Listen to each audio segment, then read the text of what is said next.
नमस्कार दोस्तों अजा एकादशी 2024 किस दिन मनाई जाएगी और कब उसका पारण होगा। कौन कौन से शुभ मुहूर्त इस एकादशी पर पड़ रहे हैं जिस समय भगवान का पूजन करने से व्यक्ति अधिक से अधिक लाभ उठा सकता है, और हरिवासर में पारण क्यों नहीं करना चाहिए, क्या समस्याएं हो सकती हैं, क्या परेशानियां हो सकती हैं हरिवासर में पारण करने से। पारण करने का एक निश्चित समय ही क्यों होता है और पारण के समय अगर व्रत खोलने का क्या फल प्राप्त होता है, एकादशी का महत्व क्या है और एकादशी की पूजा विधि क्या है, भगवान नारायण का किस प्रकार से भोग लगाना चाहिए, आज के इस वीडियो में हम सब जानेंगे। वीडियो शुरू करने से पहले कमेंट में एक बार सच्चे मन से जय श्री नारायण जय श्री राम अवश्य लिख दीजिए। दोस्तों अजा एकादशी 2024 क्या होता है और क्यों मनाई जाती है। दोस्तों हर साल कुल 24 एकादशी व्रत आते हैं, हर महीने 2 एकादशी आती हैं। हर एकादशी का अलग अलग महत्व शास्त्रों में वर्णित है। भाद्रपद मास के कृष्ण पक्ष की एकादशी का भी विशेष महत्व है। भादव मास की इस एकादशी को अजा एकादशी कहते हैं। मान्यता है कि इस एकादशी को करने से सभी पापों में मुक्ति मिल जाती है, इसके साथ ही मोक्ष की प्राप्ति भी होती है। दोस्तों एकादशी तिथि कब से कब तक है, तो इस बार यानी 2024 में एकादशी तिथि 29 अगस्त की रात्रि को यानी कि सुबह के समय 1:19 से 30 अगस्त की सुबह के समय 1:37 तक रहेगी। इसलिए दोस्तों उदया तिथि के हिसाब से 29 अगस्त को ही अजा एकादशी मानी जाएगी और उसी दिन व्रत रखा जाएगा। दोस्तों अजा एकादशी व्रत 29 अगस्त 2024 को ही है, इसलिए कंफ्यूज ना हो और इसी दिन व्रत रखें।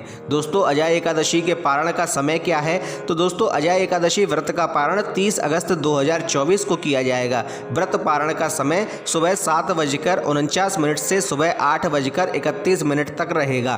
पारण तिथि के दिन हरिवासर समाप्त होने का समय सुबह 7:49 है। दोस्तों एकादशी व्रत समाप्त करने को व्रत पारण कहा जाता है, इसलिए उस समय जब आप अपने व्रत को पूर्ण करके भोजन अन्न इत्यादि ग्रहण करते हैं तो उसे पारण कहते हैं। इसका एक शुभ समय होता है जिस पर किया जाने से एकादशी के पुण्य प्रभाव में वृद्धि होती है। दोस्तों एकादशी व्रत के अगले दिन सूर्योदय के बाद व्रत पारण किया जाता है। अनेकों जानकारों एवं ऋषि मुनियों के अनुसार एकादशी व्रत का पारण द्वादशी तिथि समाप्त होने से पहले ही करना चाहिए।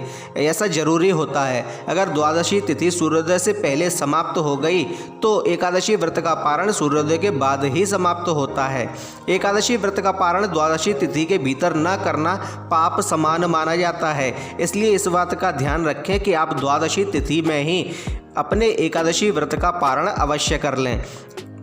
दोस्तों हरिवासर के दौरान एकादशी व्रत का खोलें और क्यों नहीं खोलना चाहिए। एकादशी व्रत का पारण हरिवासर के दौरान नहीं करना चाहिए। जो भक्त एकादशी व्रत करते हैं उन्हें व्रत खोलने के लिए पहले हरिवासर के समाप्त होने का इंतजार करना चाहिए। दोस्तों हरिवासर द्वादशी तिथि की पहली 1/4 की अवधि होती है। व्रत पारण के लिए सबसे उत्तम समय सुबह का समय ही होता है, इसलिए हरिवासर के बाद आप एकादशी तिथि का अपना पारण कर सकते हैं। दोस्तों एकादशी तिथि के दिन कौन कौन से शुभ मुहूर्त बन रहे हैं और उनका समय क्या है, तो दोस्तों सबसे पहले ब्रह्म मुहूर्त में शुभ मुहूर्त है जो 4:27 से लेके 5:12 तक रहेगा।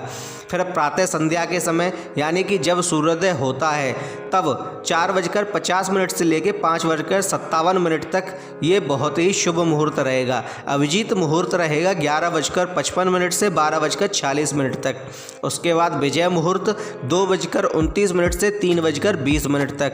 गोदेली मुहूर्त 6:45 से 7:07 तक और सायंद संध्या जिसे कहते हैं वह रहेगी 6:45 से 7:52 तक। दोस्तों अमृतकाल 6:20 से लेकर 7:59 तक रहेगा। निश्चिता मुहूर्त 11:59 से लेकर 12:43 तक रहेगा जो कि 30 अगस्त तक है। सर्वार्थ सिद्ध योग 4:39 से लेकर 5:57 30 अगस्त तक रहेगा। दोस्तों ये है वे शुभ मुहूर्त जब आप एकादशी के अन्य कार्य भी आप कर सकते हैं, भगवान पूजन कर सकते हैं, आप संध्या काल कर सकते हैं, भगवान का भजन करके एकादशी के फल को और अधिक बढ़ा सकते हैं। दोस्तों आपको हमारी जानकारी अच्छी लगे तो कृपया हमारे वीडियो को लाइक कीजिए, शेयर कीजिए, कमेंट में जय श्री राम अवश्य लिखिए और साथ ही हमारे चैनल को सब्सक्राइब कीजिए। धन्यवाद।